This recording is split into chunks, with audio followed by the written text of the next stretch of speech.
So good morning, everyone, and welcome to the 2021 CCDEH Training Series. My name is Jeff Lamore. I am the Environmental Health Director for the County of Imperial and the current president of CCDEH. First off, I'd like to thank Hedgegrowth Software for sponsoring this year's conference. The last two sessions that have been recorded and are posted under our CCDEH video library. If you'd like to sign up for more training sessions, there's a variety of sessions. The last spring training session is also available.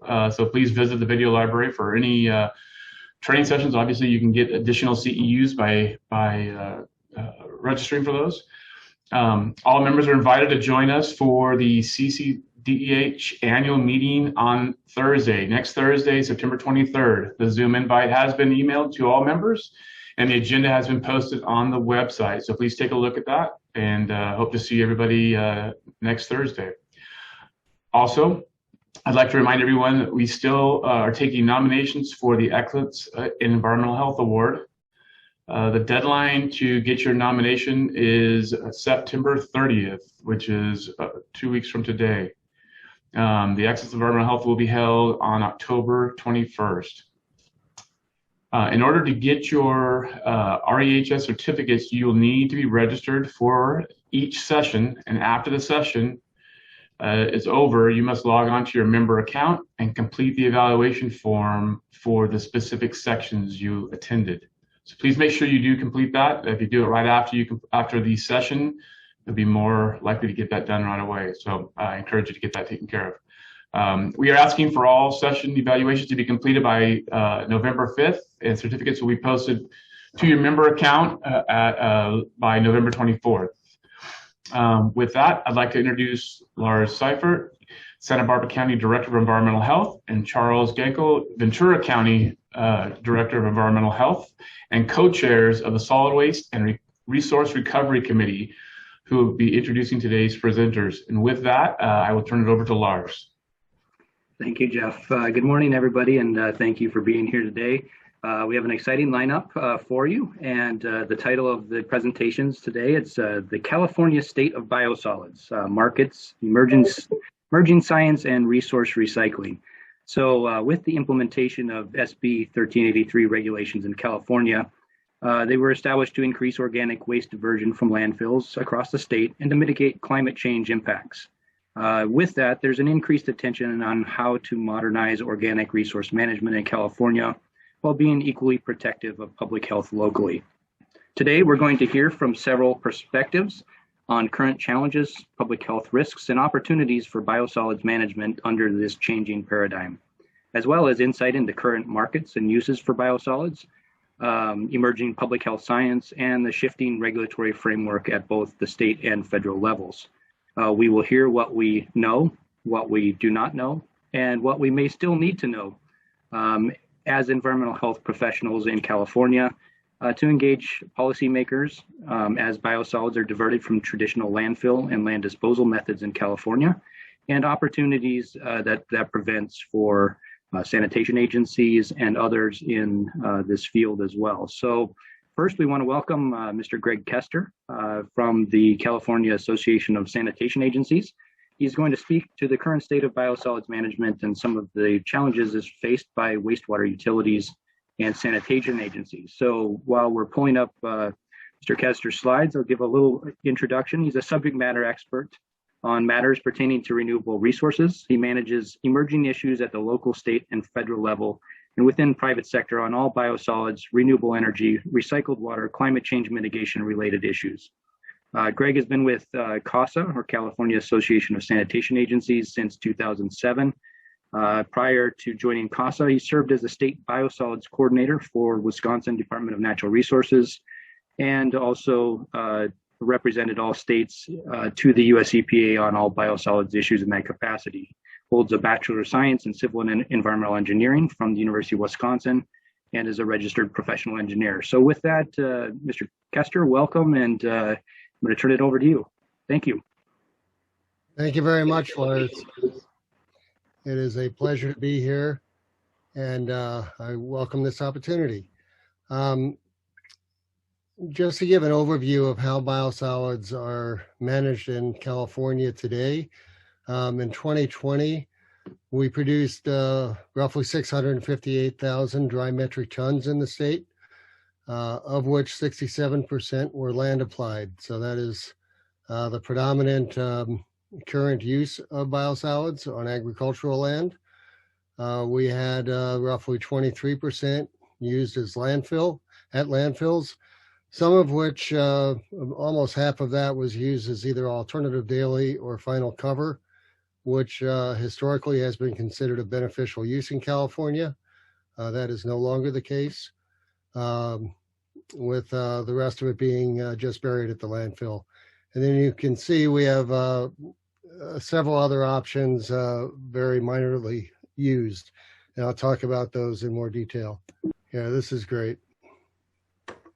And you can, yeah, so California, as you all know, has introduced a number of pieces of legislation over the last decade or more to mitigate climate change.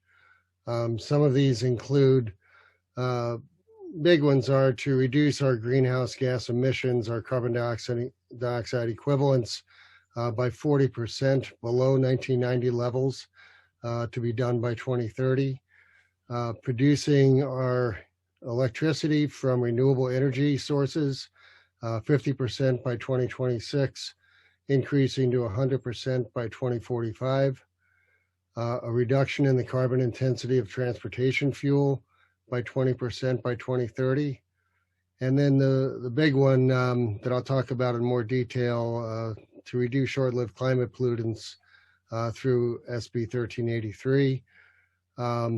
Also, back in 2015, Governor Brown introduced a Healthy Soils Initiative to ensure sustainable agricultural opportunities for future generations of Californians.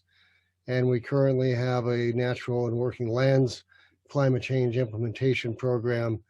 And the wastewater sector and biosolids management can help the state achieve all of these legislative mandates. Next slide. And so talking about biosolids, the regulatory foundation, so everyone is aware, US EPA conducted their most comprehensive risk assessment that they had done at that time in adopting the federal regulations for biosolids management. This was in 1993 for in Chapter 40 of the Code of Federal Regulations, Part 503. The Clean Water Act requires a biennial review to be accomplished by EPA. So every 2 years, that has been done since 2003. The State Water Resources Control Board adopted an exhaustive programmatic environmental impact report and general order in 2004, concluding that land application of biosolids was the highest and most beneficial use for biosolids. In California, they are duly regulated by both US EPA and the State Water Board. We are fortunate in California that Region 9 at US EPA has a really robust biosolids program, more than one full-time employee on it, which is far better than most regions in the US. So both regulatory frameworks, as I mentioned, promote the land application of biosolids. There have been 2 reviews conducted by the National Academy of Sciences. Both have supported the federal regulations and land application. Next slide. So the regulations require, in order for land application to be done, compliance with all of the following. Pathogen controlled, which is based on engineering process requirements to produce either a Class A, which is essentially pathogen-free, or a Class B, which has some low level of pathogens remaining, but with management requirements imposed, and Class B plus those management requirements equals the same level of safety as Class A with respect to pathogens. Biosolids cannot be a food source for any disease-carrying organisms known as vectors, so there are vector attraction reduction requirements. They have to meet those risk-based pollutant concentration limits that were set by EPA under the risk assessment. And application rates are limited to the nitrogen need of the crop to be grown, and it has to take all nitrogen sources into account in setting that application rate. Next slide. And of really critical importance is the fact that the regulation of biosolids is dynamic. Everyone recognizes that it must remain based on sound science. And this is true for any regulation which is intended to protect public health and the environment, and has been the case for biosolids since the Clean Water Act was adopted. An overarching finding of the National Academy of Science Committee in 2002, on which I served, was to continually pursue research. But it was done in the context not expecting one would expect to find adverse effects, but because it's a responsible course of action, as I say, for any public health regulation. And when evaluating new constituents, it is important to consider the practical experience based on decades of land application and the net environmental impacts that are achieved. So opportunities in California, and this really goes across the nation, land application of biosolids achieves all of the following. It improves the soil tilth, increases soil organic carbon, it increases the water holding capacity, which reduces the need to irrigate, which is critical in California. It reduces drought stress that crops may experience. It increases crop yields uniformly. It sequesters carbon long-term, which mitigates climate change. And it displaces fossil fuel intense inorganic fertilizer. It takes almost 1/4 of a gallon of fossil fuel to produce every pound of inorganic nitrogen. And it also recycles non-renewable resources like phosphorus. There's only a finite amount of phosphorus left on the earth, and this is a means to sustainably recycle them. It also can help reclaim disturbed sites, such as superfine and other mine sites, brownfields, and fire-impacted land. There's currently efforts underway now to evaluate the potential to restore San Francisco Baylands. Next slide. And this is just a photo image. I'm not sure why the one on the left is not coming in, but that's a field not having received biosolids. It's a control. The one on the right has received biosolids. Pictures like this are numerous, documenting the benefits. Next slide. Just there are other ways that it has been documented to improve land for mitigation of all kinds of things, and obviously wildlife can come back these were for drastically disturbed lands that have been reclaimed. Next slide. And getting back to SB 1383, which was adopted in 2016, the regulations for that were approved in 2020 by Cal Recycle. They become effective January 1st, 2022. And for our purposes, this means a reduction in methane emissions, 40% reduction by 2030, using 2013 as a baseline. And in order to achieve that, there's a requirement to divert 75% of organics away from landfills, and this includes biosolids, based on 2014 levels, and to do this by 2025. The state recognizes the wastewater sector as key to the successful implementation of this. And to that, and the reason for that is that we can co-digest diverted food waste and produce a lot more biogas and therefore renewable energy, some additional biosolids as well. And to that end, Cal Recycle included 2 incentives to ensure that markets exist for the products. One is they disallow local ordinances that unreasonably restrict or prohibit the land application of biosolids. And they also require every jurisdiction that has to divert organic waste away from landfills to procure some product of that diversion. And the eligible products for that procurement include compost and the beneficial use of biogas. Next slide. Now, we all know that there are some challenges in California for biosolids land application. There's a rural-urban disparity. Most biosolids are produced in the heavily populated coastal cities, but the largest need for the biosolids is in the Central Valley and in the rural agricultural centers where it can benefit those agricultural lands. In the early days of land application, there was some poor management. There was a refusal to fix roads, a negligence in being good neighbors, and oversight in the early 1990s resulted in restrictive ordinances. These issues no longer exist. Programs are now well managed, well maintained, and I like to think are all good neighbors now. And really, there have been no new ordinances since 2007. Kern and Imperial counties both had prohibitive ordinances, which were challenged in court and overturned. And as I mentioned, SB 1383 does disallow these restrictive and prohibitive ordinances. Next slide. Something that is a reality is that there are very limited options for managing this renewable resource. And this resource is going to increase as long as society exists and we have advanced wastewater treatment. We're going to be producing biosolids. There's only one incinerator in the state, and we don't expect any more. There are 5 agencies that use what's called surface disposal. We don't expect any more of those. And as I mentioned, all the use at landfills is going to go away by 2025, or at least the vast majority of it. And land application obviously is the best and most sustainable long-term option for management. Just to highlight a study which I'm part of that we are just initiating is an evaluation of the fate and transport of PFAS following long-term application.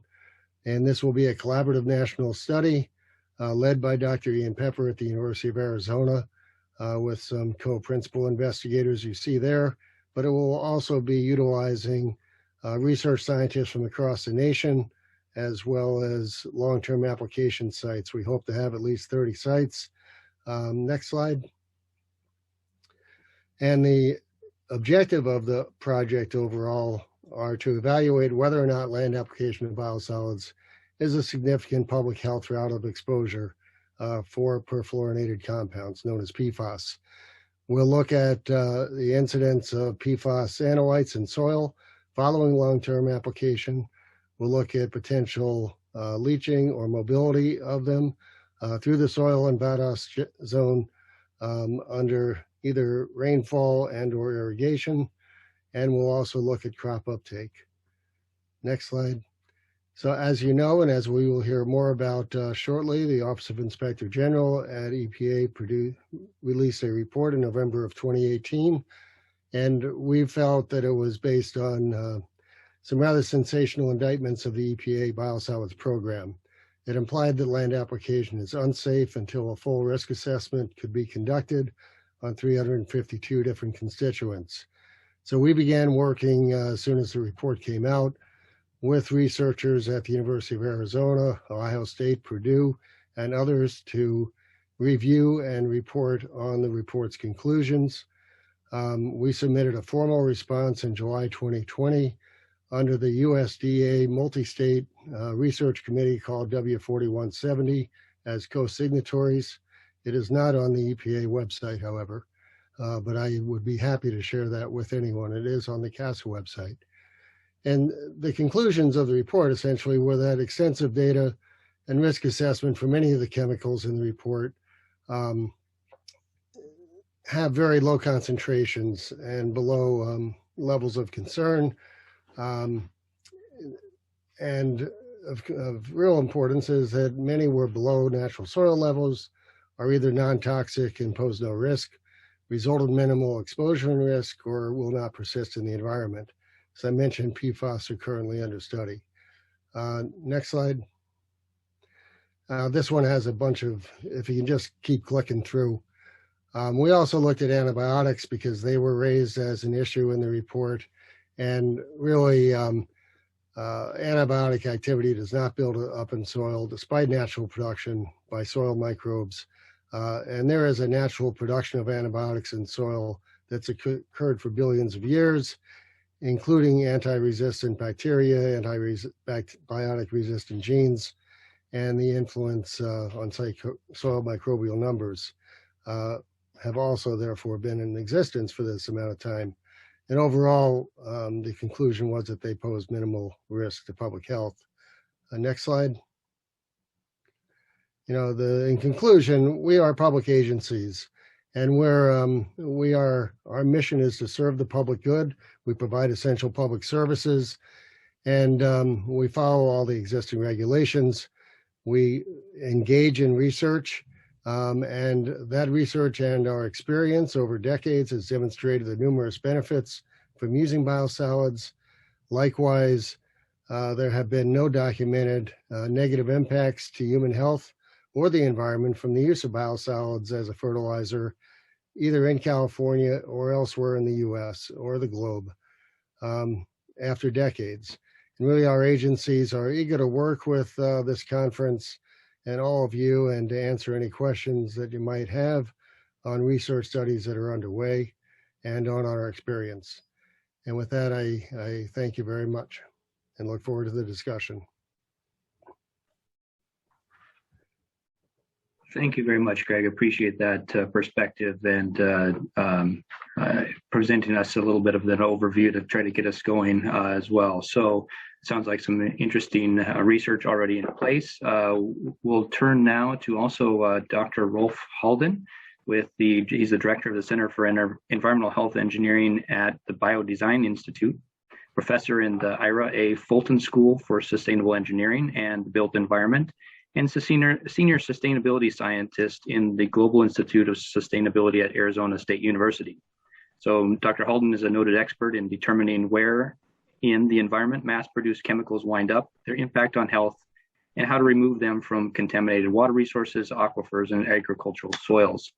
Toxins of interest include, as mentioned by Greg Kester, pharmaceuticals and antibiotics, some of the PFAS things. And so we wanted to welcome Dr. Halden today. He provided a presentation a couple years ago at one of our CCDEH conferences, but we're glad to have him back and to provide us some more information on sort of the state of some of the emerging science and public health considerations for biosolids and what to do in the future. So with that, Dr. Halden, welcome, and the floor is all yours. Thank you, Lars. Great pleasure to be here. If you could just mute yourself. Biosolids, a prickly topic for some of us. I want to start my conversation with you here with just applauding everyone who works in the water industry. We have to remember that biosolids is not something that we desire to create, but it is something that is a byproduct of something that we really need, and that is the clean drinking water cycle, which is driven by managing our wastewater responsibly. And the nation is doing a tremendous job in cleaning our water, and in the process produces wastewater, produces biosolids. There's a long history of reusing organic waste, and it works. We know that. It works particularly well for manure. But sewage sludge necessarily is not manure. Manure can be animal or human feces and urine. And we know that it has been applied for thousands of years of land, and that it is a safe way of doing so, although it's not without risk, right? We know that there's pathogens in there, but done responsibly, it works. And so we envision that this also should be possible for biosolids. And I think in theory, it definitely is. In 1972, we had the Clean Water Act that stipulates that we have to make inland waters fishable and swimmable. This kind of what was the advent of building biological wastewater treatment plants. And in the process of doing so, we built these centralized plants, and we started to pool industrial waste and the human municipal waste. And so if you think of manure, human manure, it would be, the municipal waste, but we also add industrial chemicals, and they make the biosolids different from manure. In the municipal wastewater, we have the human waste as well as stormwater constituents and then the industrial effluent. And so sewage sludge is what you get when you clean water. And I think you know that from your experience at home. If you vacuum clean your home, due to the conservation of mass law, if you suck something up and it cannot be destroyed, it got to go somewhere. And it ends up in the dust bag of your vacuum cleaner. Think of sewage sludge as similarly as if there are chemicals that cannot be biodegraded, they have to go somewhere. If they don't like to swim in water, they end up in the sewage sludge. So sewage sludge is very rich in a lot of positive things, in nutrients and carbon, in a lot of growth factors that we've seen in the images that can promote plant growth. But on the other hand, they also concentrate the toxic chemicals, all of them that are introduced into the water cycle by humanity, not just nationally, but globally, because due to fallout, end up in stormwater and ultimately in combined systems end up in wastewater and sewage sludge. In 1988, we banned the dumping of sewage sludge. Sewage sludge was known to impact the ecosystem of the oceans and kill marine life. And that created a problem for us. What do we do with 14 billion pounds of sewage sludge that are produced in the US alone? And so we had to find a solution. We had to find it quickly. And the solution was to take what used to be a toxic waste and treat it further so that it becomes safer, particularly with a focus on removing pathogens. And then finding a place for this material that is not expensive, because just making it already drives the overall cost of wastewater treatment. And so in the wake of this, we created the 503 rule of the 40 Code of Federal Regulations. And that rule, up until today, governs mostly what we, when we consider biosolids safe. But they regulate only microbiological or pathogenic hazards and heavy metals, not organic chemicals. And that is important. And so what we see, I think today, and maybe we get into this in the discussion, is this discord between some people saying, hey, it's great, look at my images, everything looks, the plant, it's good for the plants, and others who say, well, do we really know enough? Or is it possible that what we did to the oceans up until 1988, we are now doing to our fertile land and our precious topsoil that takes hundreds, if not thousands of years to be created? And so enter myself into this discussion. I walked into this 20 years ago, writing a grant for the Water Environment Research Foundation, as it was known then, WRF.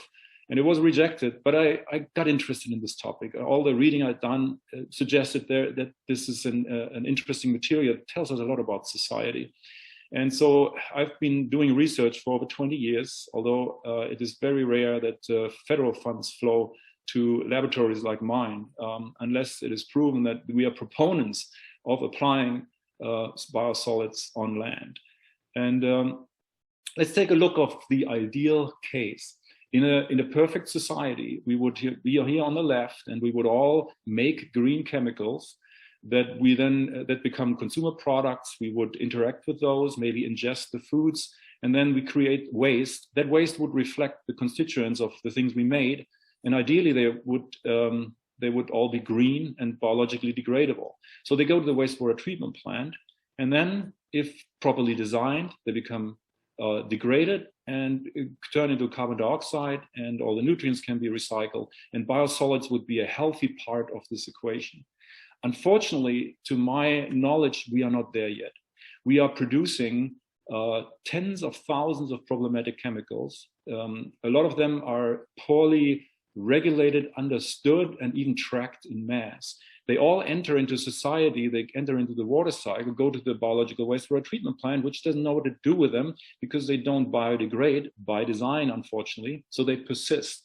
They have two ways out. They can leave in the treated water, but a lot of these chemicals are halogenated and not water soluble. So they tend to accumulate in sewage sludge. And so we have an accumulation of persistent, bioaccumulative, and potentially toxic chemicals in sewage sludge. And that is a process that has been ongoing and is being realized. But again, the regulations, when somebody says it's safe to apply biosolids, it is typically directed towards the regulation 503. None of this addresses organic chemicals, chlorinated, fluorinated, brominated chemicals, and particularly fluorinated chemicals, which we call forever chemicals. Let me give you an example of what we can learn when we can look at biosolids. I did this back in the early 2000s and discovered this chemical, trichlorcarbon, as an important constituent of wastewater. There was no information of what happens to this chemical in the environment after we use it in soap products. And so I went to the wastewater treatment plant and studied whether it would come in with the wastewater, and it did at about 6 parts per billion. And we learned that the treatment plant was quite effective in removing the chemical, as you see here. So removal efficiencies on the order of 97% are routinely achieved, which is great. And it's a biological treatment plant. The assumption would be that biology took care of it, but it's not the case. What we discovered is that we had a removal of the chemicals from the aqueous phase and a concentration by over 1,000 to 10,000 fold in sewage sludge. And as you digest the sludge, it gets further concentrated. So you can have very, very high concentrations of undesirable chemicals in sewage sludge. If you do a mass balance of what actually happens to all the chemicals, the molecules we make of this toxic chemical trichlorcarbon, an endocrine disruptor, 4 of these chemicals go into a plant, about 1 gets degraded or leaves an effluent, and about 3 of the 4 actually accumulate in sewage sludge. So you see that sewage sludge becomes an inventory of all the poorly designed chemicals that we manufacture and churn out, whether it happens here in the US or whether it happens in other countries from which we import the products, or from which we receive long-range transport, air pollution, and other things. An interesting thing is that we in the past had said dilution is the solution to pollution. But this example here shows that something that was highly diluted, trichlorcarbon in wastewater, actually can back calculate to parts per million levels from parts per billion concentrations in wastewater. So we need to address the problem differently. Either we destroy the chemicals we make, or we make chemicals that can naturally disappear. We are not there yet, unfortunately. So think of this. When I started this work, I had suspicion that trichlorcarbon, based on its structure, is a chemical that is problematic. I started looking for it and found it. That was in 2004, we published the first paper. 6 years later, we found out that trichlorcarbon is the most frequently detected and most abundant pharmaceutical or personal care product in sewage sludge of all the chemicals that are detected by the EPA method. So something that we didn't know anything about, now all of a sudden was recognized to be present in biosolids. And so we have overlooked something for 50 years. And that was one chemical. And the other one I studied was triclosan, and they happened to be number 1 and number 2 of the leading pollutants in biosolids back up to the 2017 ban of these chemicals. So this is, I think, a case study of showing that there are hidden hazards in biosolids that we need to address.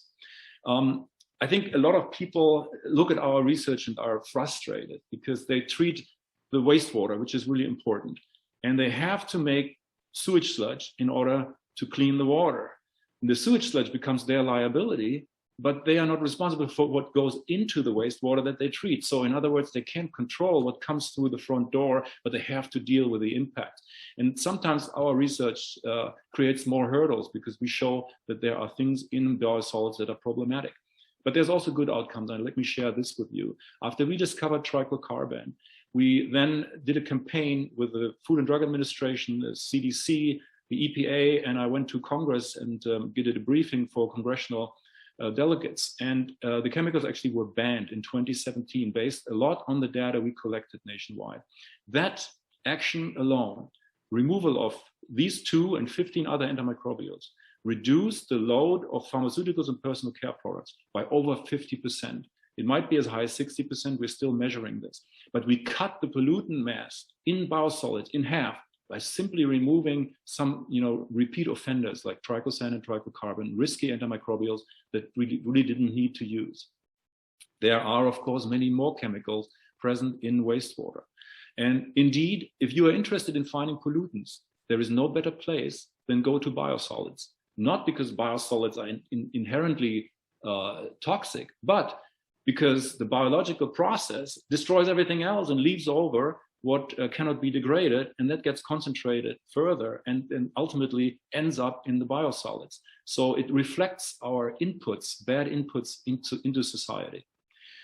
Why is that relevant? And why is it relevant beyond just thinking about the quality of our soil and potential leaching of chemicals into wastewater, into groundwater and drinking water resources? So we did an analysis and compared the chemicals that are known to be accumulating in biosolids and the chemicals that accumulate in our body, in lipids. When we ingest a toxic chemical, the body wants to destroy it. If it can't, it tries to excrete it.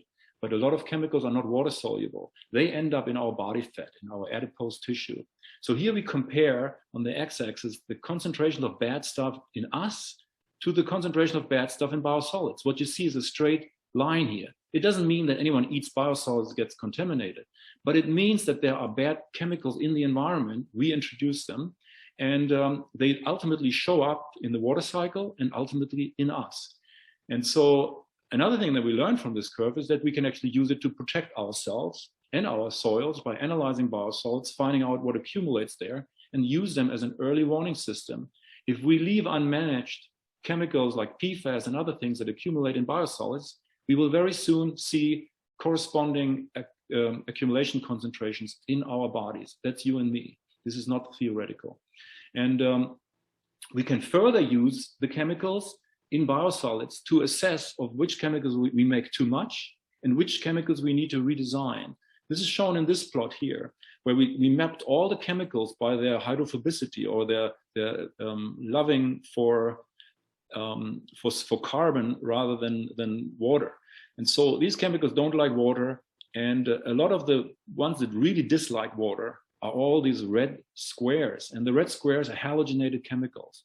If we halogenate chemicals, they become less water soluble, less biodegradable, and more bioaccumulative. Let's not make these chemicals. That will help the water industry, that will help us to recycle biosolids safely.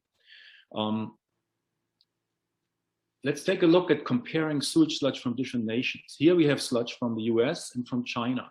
If you look at the data, so America is in blue, you will see that, gosh darn, the concentration in America actually higher. How is it possible? Is China really building, better plants, or are they managing their biosolids better or their sewage sludge? The answer is that the more sophisticated your treatment is, the more you are succeeding in removing chemicals from wastewater first, and then concentrating them in the biosolids by reducing their volume, that volume too. And that's the reason why, as we advance wastewater treatment for the benefit of our drinking water, we will increase the toxic load and concentrations of bad things in biosolids. And that, of course, is problematic. Let's talk about risk assessment. I think it's fair to say that given the current law, biosolids are deemed to be fit for application on land.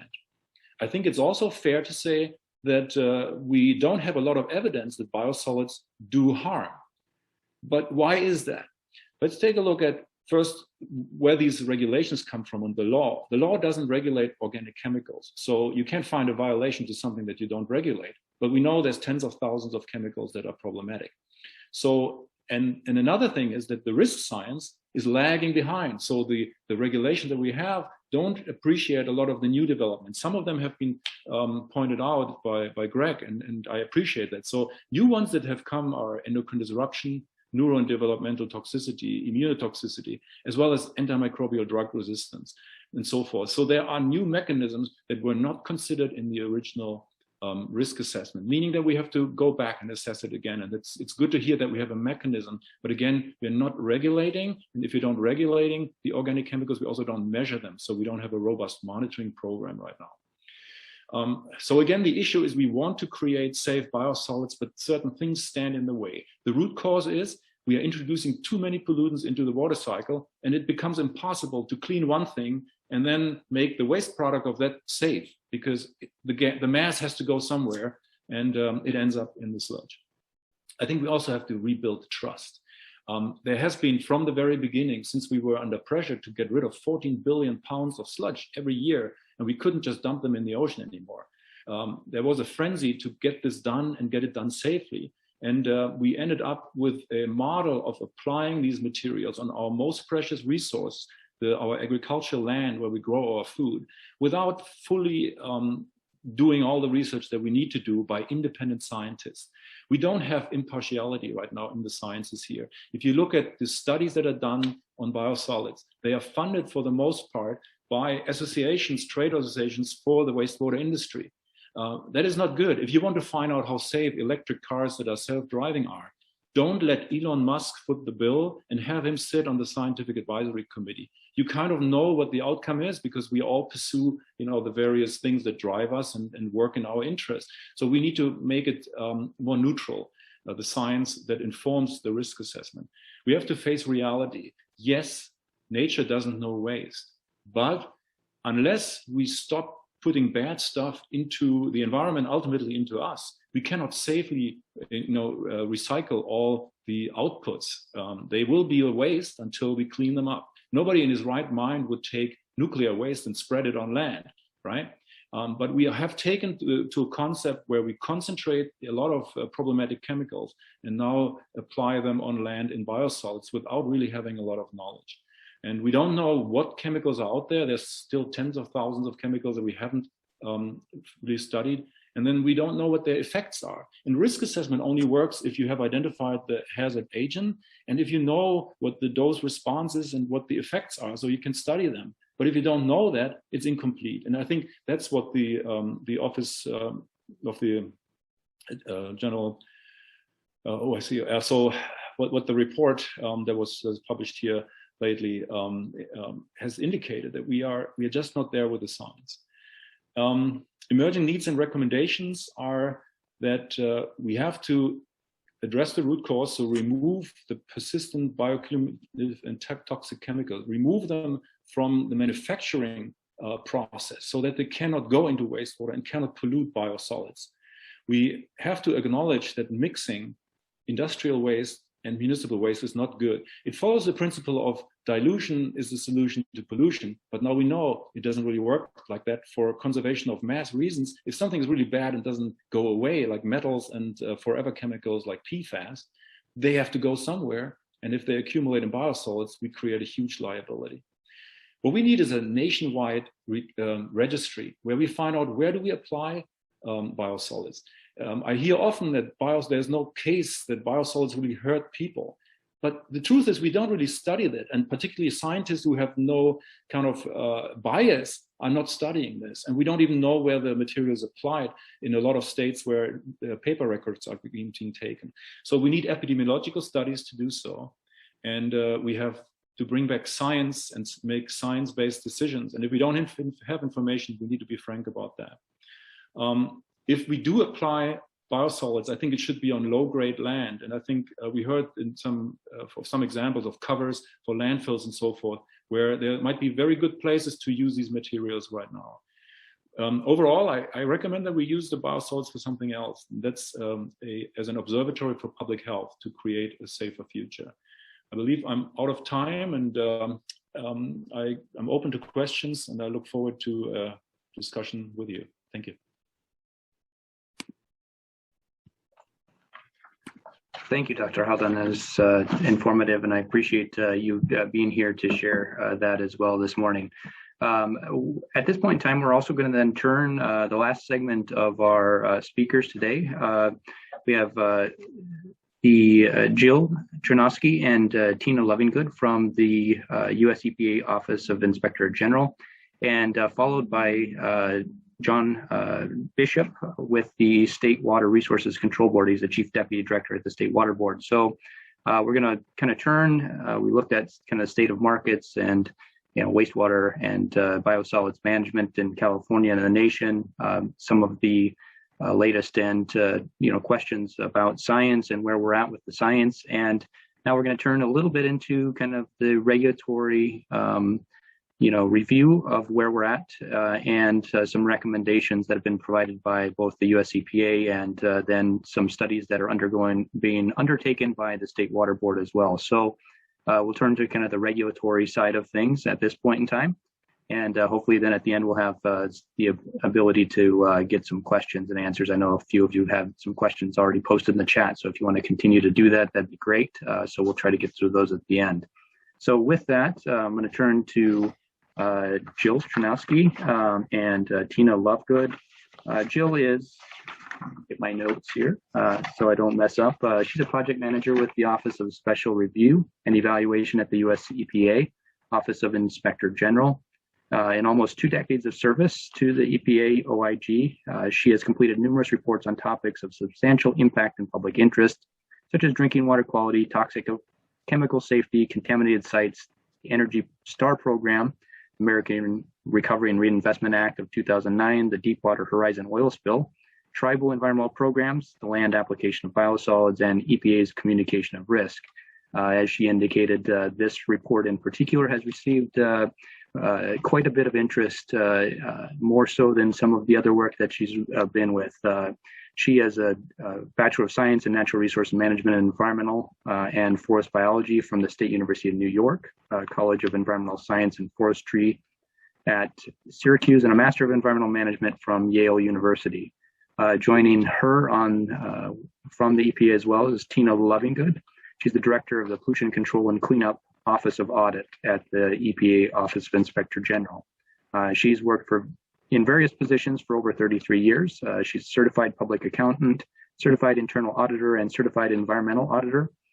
She earned a Bachelor of Science in Accounting with a minor of Public Administration and has a Master's of Business Administration as well. And she's dedicated and passion for her work proves it's her vocation. She has a couple of adult sons and resides in Virginia at this point in time. So welcome to both of you, and I'm going to go ahead and turn it over to you and look forward to hearing more about the report that was produced by your office. Thank you, Lars. Good morning, everyone. As Lars said, my name is Jill Trynosky, and I'm a project manager for the U.S. Environmental Protection Agency's Office of Inspector General. In the presentation, I noticed in earlier presentations, I'm going to refer to it as the OIG. As Lars mentioned, I do have a dual Bachelor of Science in Biology and Forestry and a Master's in Environmental Management. I've worked for 2 decades on audits and evaluations, looking at oversight of EPA's programs. I want to thank the organizers for inviting me to present on our 2018 report. We looked at the EPA's controls over the land application of biosolids. The report was titled, "EPA is Unable to Assess the Impact of Hundreds of Unregulated Pollutants in Land Applied Biosolids on Human Health and the Environment." It's available on our public website, and it's going to be the focus of my presentation today. In addition to my participation, I want to recognize my colleague Tina Lovingood, who's on the line. She's going to join me for the Q&A session in that portion. And we're honored to discuss this important topic with everyone on the line. We can go to the next slide. This slide shows an overview of my presentation. So I'm going to walk through the OIG's mission in case you are unfamiliar with our office and why we did this audit. I'm going to talk about our scope and methodology. I'm going to provide an overview of our findings and conclusions. And then finally, I'm going to talk about the recommendations that our office made to the EPA after doing an extensive overview. And we're going to talk about the status of EPA's work to accomplish those recommendations. The EPA did accept all 13 of the OIG's recommendations, and they're continuing to actively work on actions to address recommendations identified through the report. Talking about the EPA OIG mission, it is very important to understand that we're an independent office within the Environmental Protection Agency. Our goal is to help the agency protect the environment in a more efficient and cost-effective manner. And we were created separately from the Environmental Protection Agency through the Inspector General Act. We are charged with being independent, objective, focused on things such as detecting fraud, waste, abuse, but also improving the performance of the programs and making sure that the programs are achieving their intended purposes. In addition to auditors and the general CPA type workforce, we also have toxicologists, engineers, attorneys, investigators, and others who have extensive environmental expertise that are assigned to the OIG. And our funding is allocated separately from the EPA itself. The EPA cannot tell us what to audit or investigate and what not to. The EPA is required through the Inspector General Act to provide us with any information and access to staff that we need to speak to complete our work. We'll go to the next slide and talk a little bit about why we did this audit. So it seems like of all the EPA programs out there, why are we looking at this one? Back in 2000, 2002, the OIG had completed some work looking at the EPA's biosolids programs, and we had made recommendations for improvements at that time. Around 2016, 2017 time period, we started receiving complaints to the OIG hotline about the accuracy and validity of the statements that the EPA was making about biosolids, particularly the safety of biosolids. So we decided to open a review to determine whether there was any validity to the complaints coming in. You can see our objectives stated in the first bullet. We took a very broad look at whether EPA has controls in place that were protective of human health and the environment, as well as the extent to which their controls are being implemented. And when I say controls, I'm referring to the steps that are taken to prevent, detect, correct, or mitigate risks. And in our sense, the risks in the case of our review are not just health risks, but also risks to the EPA's ability to successfully achieve the outcomes of the biosolids program. So you can see in the box on the right there that we have listed the controls that we looked at. We took a front to back look at the biosolids program, starting from the beginning, the training, the testing that's underway, the research, how it's being implemented. We looked at things such as the inspections that are done, any enforcement actions, and we tried to take a very comprehensive review of the program and how well the program was meeting its objectives. Go on to the next slide. We'll talk about the scope and methodology. Again, this was a very extensive review. We spent about a year on this review, and I've listed the criteria we examined. You can see that on the left. The criteria tells us what EPA is supposed to be doing or what EPA is required to be doing to implement and execute the program successfully. We met multiple times with the EPA Biosolids program staff, and we reviewed the data the program had collected in their sewage sludge surveys and other research efforts over a number of years. We conducted interviews with stakeholders of different perspectives and at different levels, at the national, at the state, and at the local levels. Within EPA itself, we talked to staff within the Office of Water, Office of Research and Development, Office of Land and Emergency Management, Office of Enforcement and Compliance, some of the regions. We also took other information and interviewed staff from the National Association of the Clean Water Agencies, the Water, Environment and Reuse Foundation, Arizona State University Institute for Biodesign, and we spoke with state officials from Arizona, California, Illinois, Minnesota, Wisconsin. We also interviewed staff, and we toured and observed operations at 2 wastewater treatment plants, a very large wastewater treatment plant and a smaller wastewater treatment plant in Wisconsin. We spent an extensive amount of time speaking to the folks who were involved in the biosolids program at all steps in the process to get their input on how the program was operating and whether the controls were protective of human health and the environment. We also looked at, as I said, EPA's inspections and enforcement efforts, but moreover, to meet the government audit standards that our office, the Office of Inspector General, is required to meet. An independent auditor reviewed the report. It reviewed every section of the report to confirm that we had sufficient evidence and documentation to support the statements that were made in the report and to meet the generally acceptable government audit standards. We can go on to the next slide. I'm going to go over our findings in 2 slides, and I have them split up a little bit. If you go to look at our report on the website or in other venues, you can see we had our findings set up flowing from the controls that we looked at. And for the most part, we found that the controls, including the laws, the regulations, the guidance, policies and activities to protect human health and the environment were either incomplete or had weaknesses. We did find that EPA consistently monitored for the regulated pollutants, which were 9 heavy metals, as some of the other presenters have spoken about. But we did find significant issues with the implementation of other controls in the program.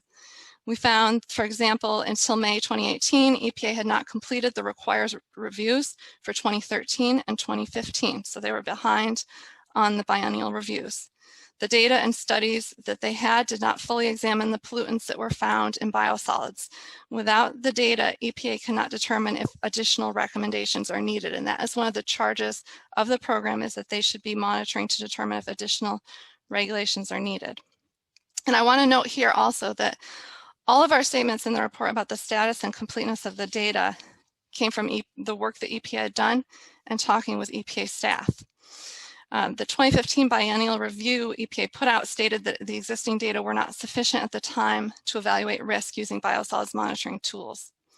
It's not a science judgment. It's not a question about whether EPA has completed whether and what decisions EPA is making. It's a simple check as a reviewer would come in and see, has the EPA done its homework on the risk assessments that it needs to do? And in this case, and as evidenced by the corrective actions that are still underway, the EPA still has work to do in that particular area. So again, you can see without data, we found the EPA could not determine if the regulations were needed.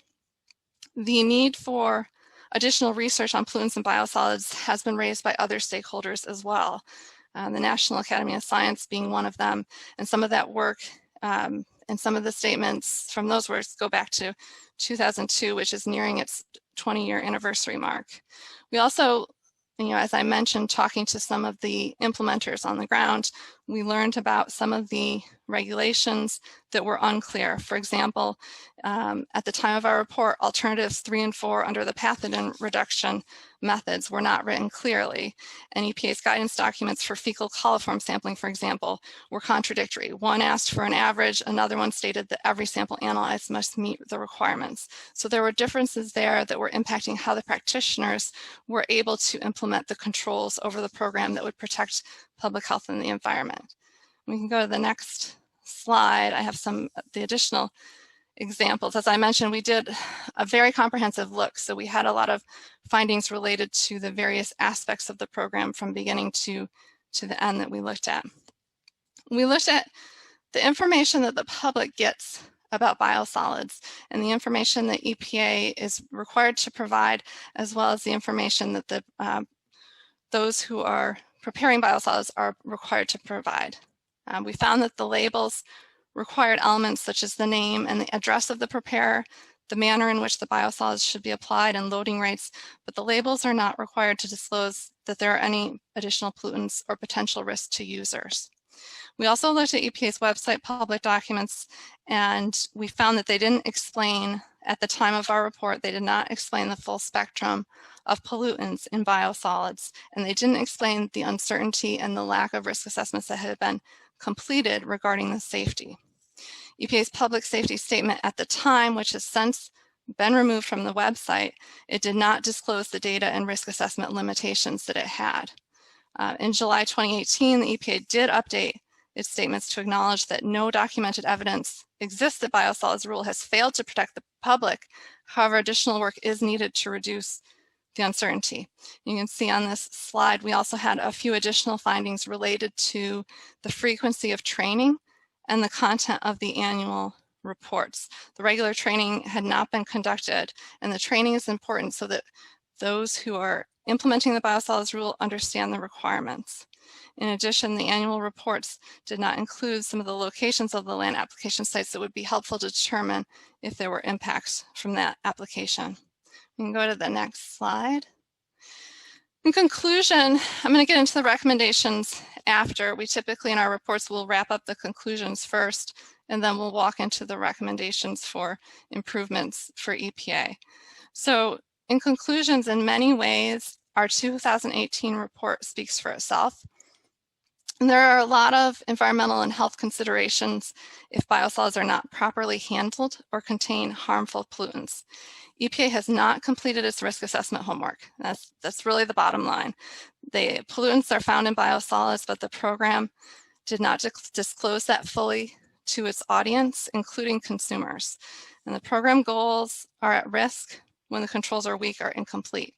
And this allows for deviation from the intended or required practices without detection if there aren't controls in place. EPA itself told us when we completed the 2018 report that without completing the risk assessments on all of the pollutants found in the biosolids, they could not say whether biosolids were safe. So that conclusion came from what the EPA itself told us. Well, the number of pollutants has expanded over time. The EPA has contracted resources for the biosolids program, but it has started to make changes to address the recommendations in our program review. And so we go to the next slide. It'll walk through some of the areas of recommendations that we made. As a result of our findings, We developed 13 recommendations, and the EPA accepted each of those 13 recommendations. They agreed with us that additional work was needed to address the deficiencies identified and some of the control weaknesses identified in our report. 2 of our recommendations related to the tracking of biosolids inspections data and the establishment of consistent goals for biosolids inspections that apply equally to the EPA and authorized states.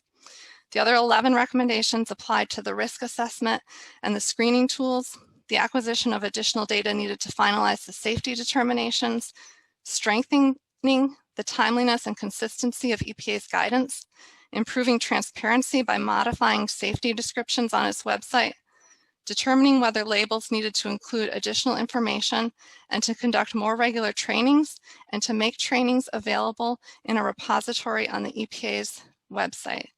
We can go on to the next slide. So the current status of the recommendations, as I mentioned, EPA did agree to complete corrective actions to address each of the 13 recommendations, and they're continuing to invest time, effort, and funds in working on the actions that are needed to address our 2018 report.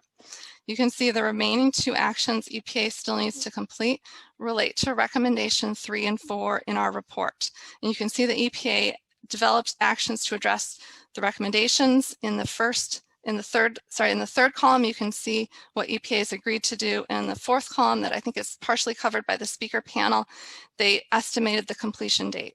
So both of the remaining recommendations are related to completing risk assessments and identifying additional data. The increased awareness and identification of PFAS and biosolids increased attention on the EPA's risk assessment work, and they recently announced they are going to seek nominations for a science advisory panel to review that issue. You can go to the next slide. So in closing, I want to just leave all of you with a link to the 2018 OIG report, which is still active on our website, as well as the EPA's. I've included links to general information about the EPA Office of Inspector General as well, and our hotline. The hotline is important. As I mentioned, this was how we started this work. We handle complaints, information, or tips from EPA, other public employees, or even average citizens or community members. And we focus on the efficiency, integrity issues, as well as compliance. So I want to thank you for your time, and I look forward to questions in the next session. Thank you. Thank you, Jill. Appreciate that overview and the recommendations and highlighting sort of the next steps for US EPA as well. So with that, we're going to turn also then to the State Water Resources Control Board, Jonathan Bishop. And he has a presentation for us on some studies that they are working on related to PFAS as well. So Jonathan Bishop, just as a means of introduction, I serves as Chief Deputy Director at the State Water Board since 2007. He oversees the Division of Water Quality and the Division of Financial Assistance, among other responsibilities. I'm sure you have your hands full, Jonathan, at the State Water Board. He's worked for the Los Angeles Regional Water Quality Control Board for 23 years before being named as Executive Director of the Regional Board in 2004.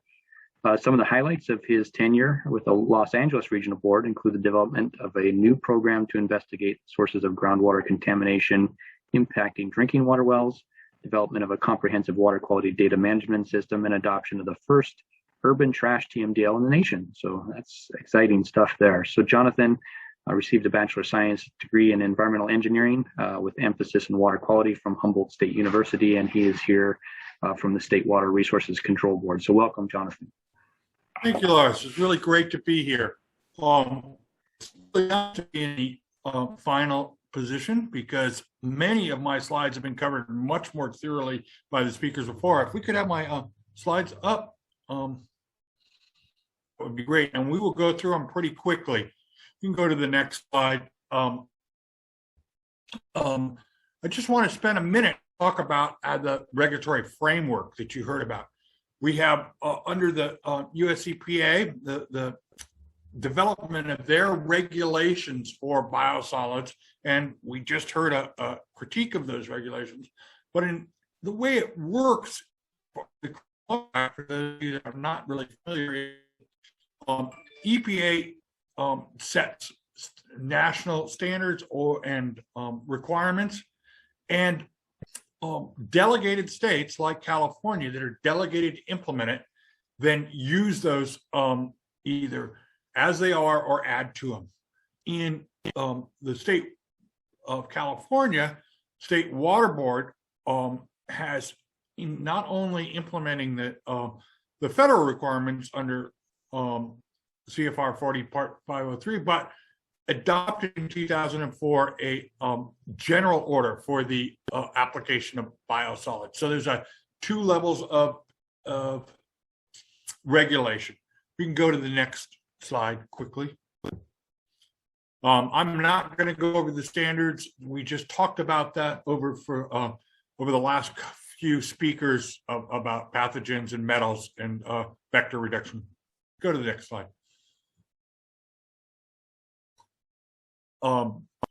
But in addition to the federal requirements, there are increased requirements or additional requirements, I should say, that are applied in the general order concerning moisture content and setbacks from wells and things of that nature. We also have a time frame between when a application and when grazing can begin for pathogens. Next slide, please. We also add some requirements on slope stability to reduce erosion. We have application rates to address nutrient requirements and groundwater monitoring to look at impacts associated with it. But similar to the EPA, this is this general order was adopted in 2004, and so that's 17 years ago. There's a lot of new information that's happened since then. So if we can go to the next slide. So our groundwater monitoring and our limitations are primarily based on pathogens, metals, and nutrients. We went through this very clearly earlier. I don't need to go through how much is land applied. Next slide. But what I do want to talk about for just a couple of minutes is the concern of the perfluorinated compounds. I'm going to just use PFAS for short, but it's hundreds of these compounds. And a couple of years ago, I think about 3 years ago, the State Water Board started looking at the prevalence of PFAS chemicals in drinking water, and at the same time, what were the potential sources for this impact to our drinking water. So we have, under our Department of Drinking Water, Division of Drinking Water, they started sampling drinking water sites that were near airports, near military bases, and they've expanded on from that. At the same time, our Division of Water Quality folks started identifying potential source areas. Where could this be coming from? And we looked at airports and asked them to look in the soil and groundwater. We looked at military facilities. We looked at landfills. We also have looked at chrome plating facilities. They're in the final of that process. And we also looked at bulk terminals, and we did wastewater treatment, because as you know, things come in and out of wastewater treatment plants. We looked at, if you go to the next slide, I think that talks about that.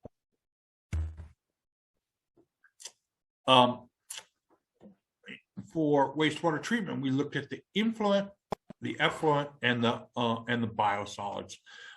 That's still ongoing, but we have started to see some results from that. But if you go to the next slide, you see the some of the top PFOS indicators in the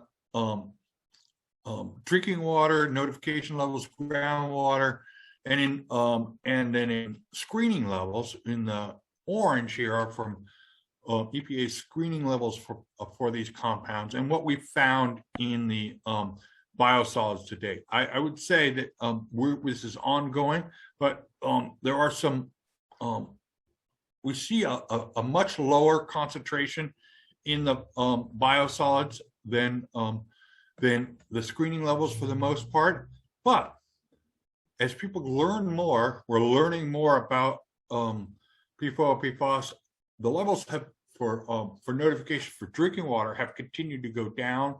The public health goals for drinking water adjustment continue to go down. So we are continuing to investigate this, and we're also working with our Office of Health Hazard and Assessment on risk assessment issues. If you go to the next slide, under our general orders for our actually under our waste discharge requirements, which the general order for biosolids is one of those, they can be reviewed and updated as needed over time. They don't expire at a certain date like our MPES permits for discharge to surface waters. So the water board staff is actually right now in the process of looking at this, considering is it in a need for update. We've heard a lot of concern from folks about things like PFOA, PFOS, CECs, also issues about what's monitored and how often. And so my staff is looking right now. We've been having multiple meetings about this issue. This is the time to look at what are the specifics that would that could be addressed in an update to the order. And I think I'll leave it at that, and so that we have some time for questions. Thank you.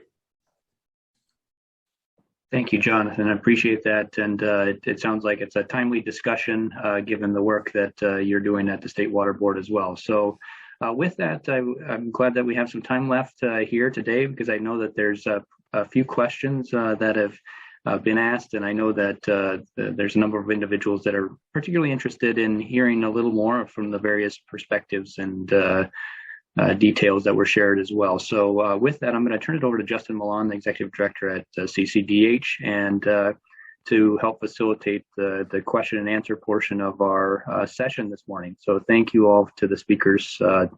It's been very illuminating, and we appreciate your presence and offering your expertise. So with that, Justin. Thank you, Lars, and thanks everybody. It really has been a very informative and excellent presentation. And I'm particularly pleased that we're able to bring you together, because I think you all know CCDEH has already engaged with the three main regulatory agencies in California on this dialogue about what we can do collaboratively to address the concerns that many locals have and others have about whether our biosolid management is adequately protective of public health. So from the outset, I wanted to respond to one question, and others can chime in. CCDEH is not looking for a ban on land application. It's looking for three specific things, and many of those issues have been addressed in the presentations. But essentially, we're looking to modernize that 503 rule to bring it up to speed with current public health standards. We're also looking to ensure that the local jurisdictions aren't unreasonably prohibited and restricted from adequately managing their resources. As you know, we go back to the Kern County in imperial days that was alluded to, where we had court battles over the rights of local governments to regulate the application of biosolids.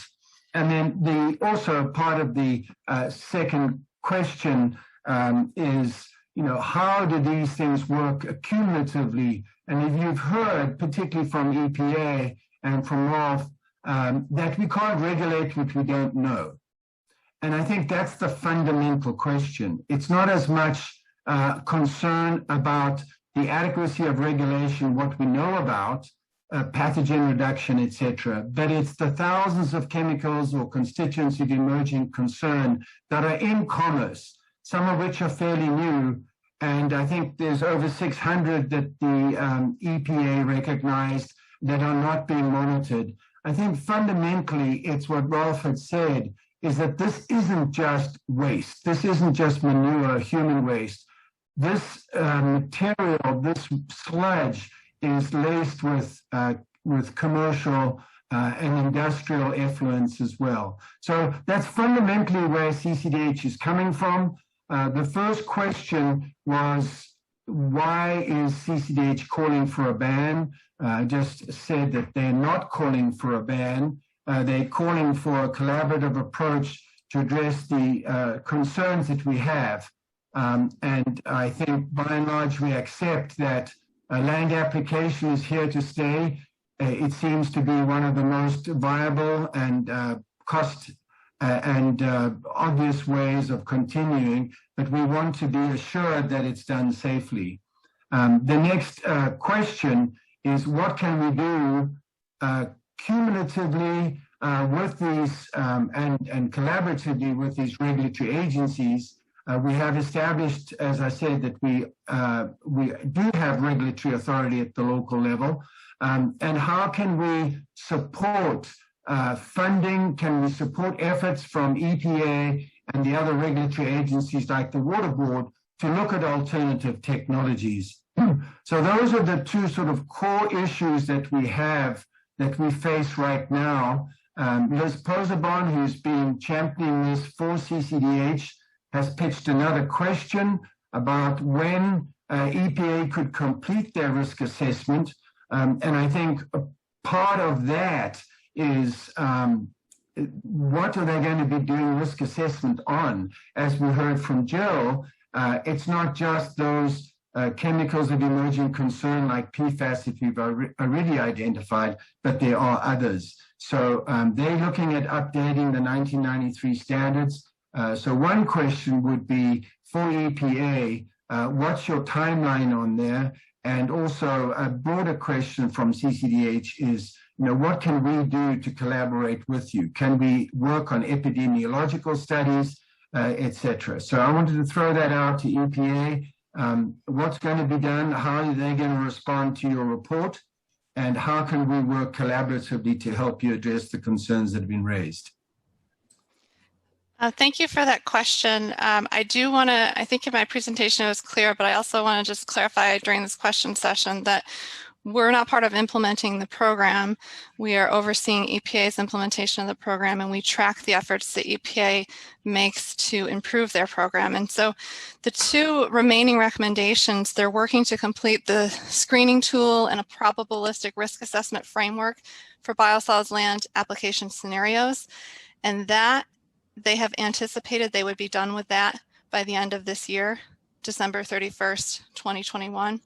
And then they have committed to developing and implementing a plan to obtain data needed to complete risk assessments on the 352 identified pollutants found in biosolids. And they committed to developing and implementing that plan by December 31st, 2022. Thank you very much.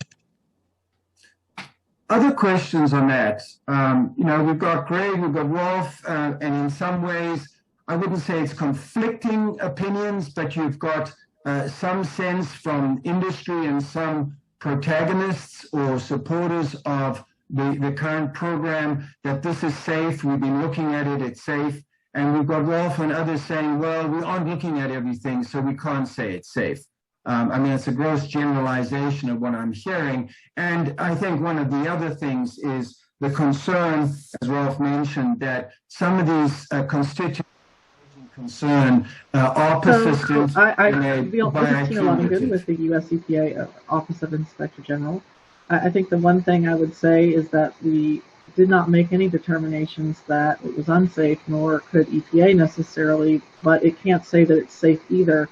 And so we took a neutral position on the safety, and we suggested that EPA reconsider its position on safety of biosolids until it had completed its regulatorily required actions.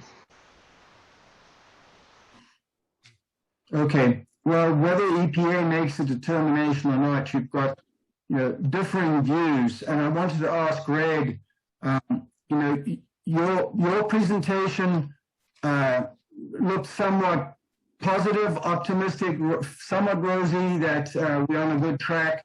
We've got a good handle on it. How do you respond specifically to at least those hundreds of constituents of emerging concern? How are we going to get a handle on those and give the public health community confidence that we are not just brushing over these potential constituents of concern? Well, I appreciate the question, and I appreciate the work that Jill and her team did in the respect that we have been wanting EPA to do what they are now doing for a long, long time.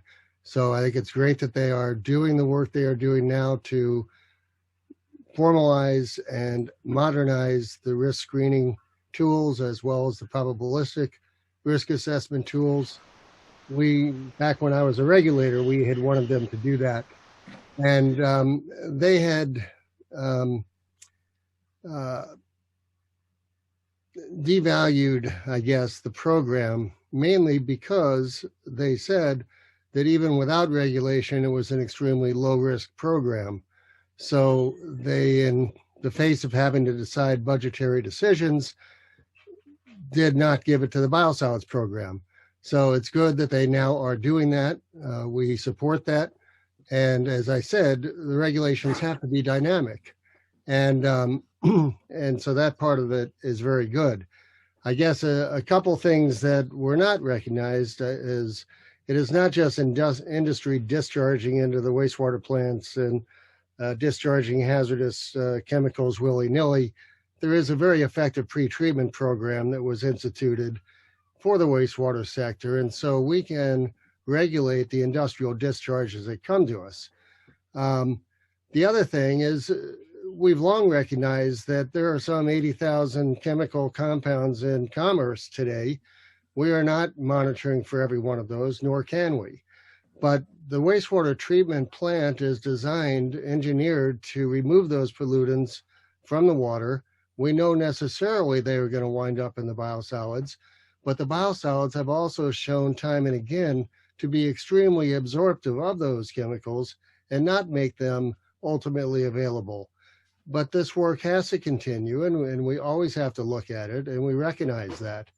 And what I would say, one of my slides' points was, we have to look holistically at what we have seen and experienced over decades, and there has never been one documented adverse effect realized. Contrary to that, with manure application, we have many outbreaks that are documented. We have environmental impacts through runoff. We have public health impacts. We do not have that from biosolids. So what I would say is that EPA has to continue doing their work. We support it. We will partner with them in doing so. But we also have to recognize that we live in a society that uses a lot of commercial products. We have to, I think source control is certainly, and pretreatment are the effective management tools that we have to utilize to keep them out of our system if we can document that they are adverse to that system. Well, that's an excellent response. I'm going to ask Dr. Halden, if you would. It seems to me two questions that we have popped up. One is, what about the synergistic effects of this sort of soup of different chemicals and constituents? And the other thing is, again, just to get back to this issue, is where we can say where there's a claim that there are no documented reports of risk. Is that not a spurious claim if we haven't actually studied those chemicals or constituents of emerging concern? I think that's partly where we are struggling here from a public health perspective. Have we actually studied these constituents of concern? And if so, can we then say that there aren't public health concerns? So Dr. Halden, do you have a response to that? Sure, thank you. You're asking very complex questions.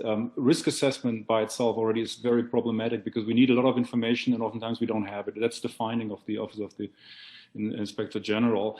So as you begin to mix different combinations, and if you have a matrix that contains hundreds, if not thousands of problematic chemicals, it becomes virtually impossible to work under the existing risk framework and declare something safe.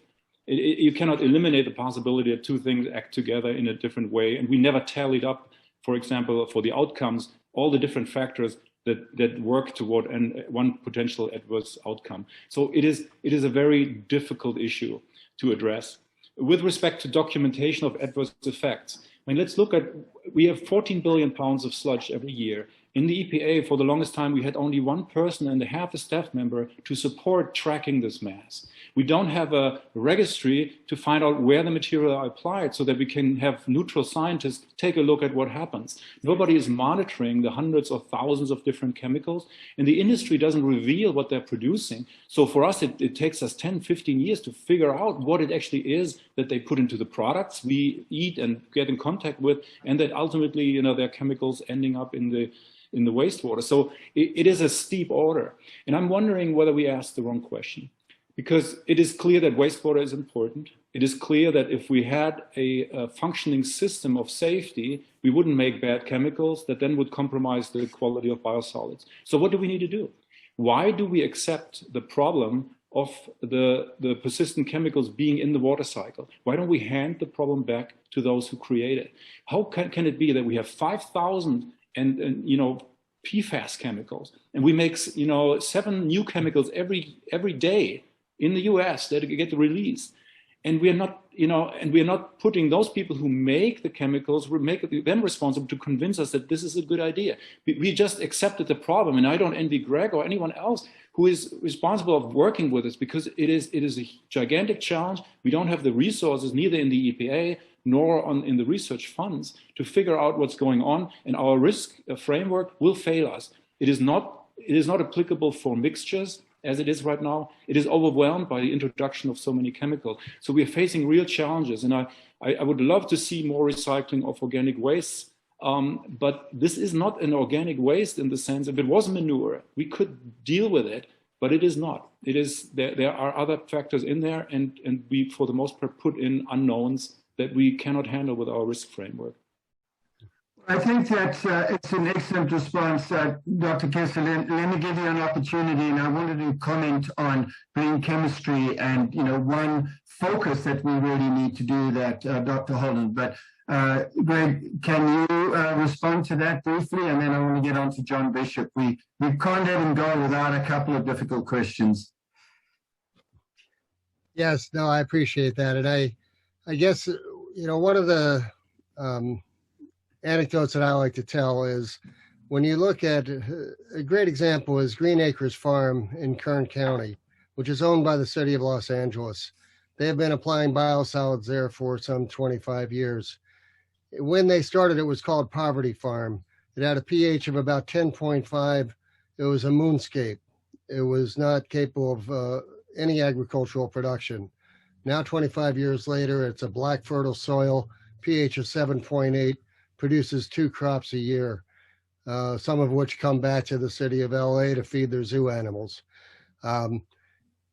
That's a picture tells 1,000 words. There are many unknowns that we will never have all the answers to, but we have to have a pragmatic viewpoint as to what is harmful and what is good. There is plenty of research documenting the benefits to soil health.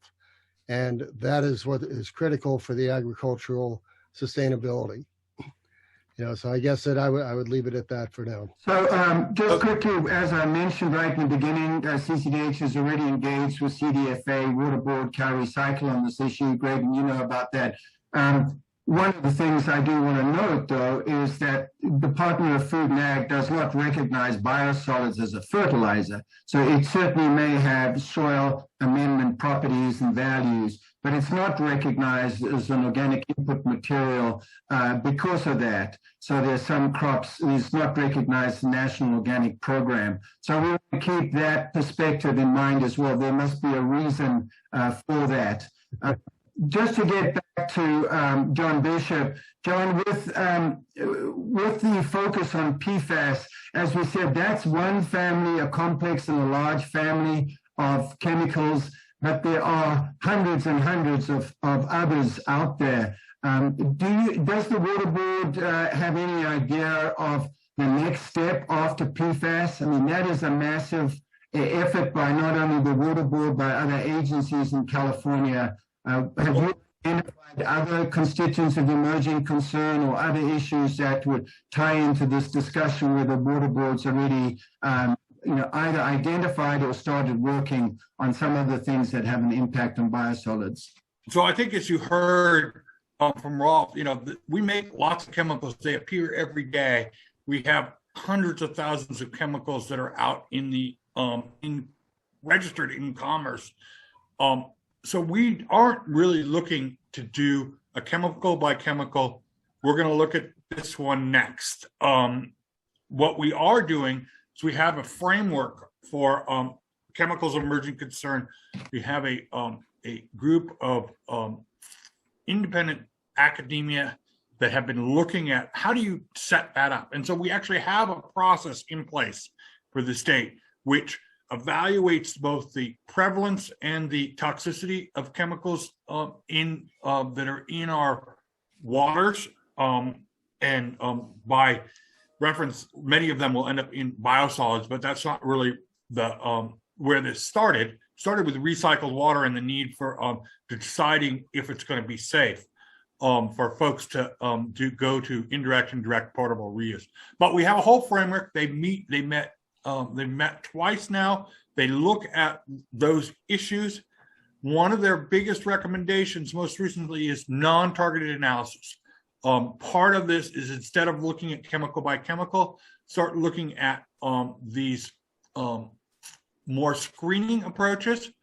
I don't have time to go into the details on all of that, but I'll give you, the general flavor of the first round about 8-10 years ago. I'm sorry, I can't remember the exact date. We looked at the need to do some bioassay approach, bioassessment. So they looked at cell lines. In the intervening time, done a lot of work to bring endocrine disruption impacts into a screening tool that looks at all of those.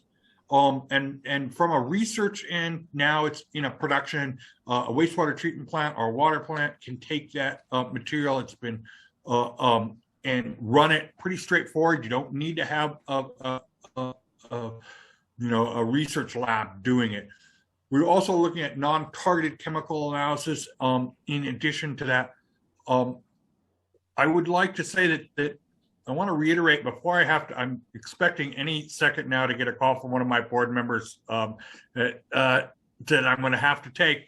But I want to remind folks that that on my slide deck is the name of my staff, folks, and their contacts for issues and concerns that folks have about biosolids, so we can look at it. We can evaluate where we can improve the monitoring, where we can improve the controls. As I think Justin, you talked about, we're not, our role isn't to ban things. That's just not the way our laws are designed, and we're not likely to a ban on biosolids. But give us information about what you'd like us to look at.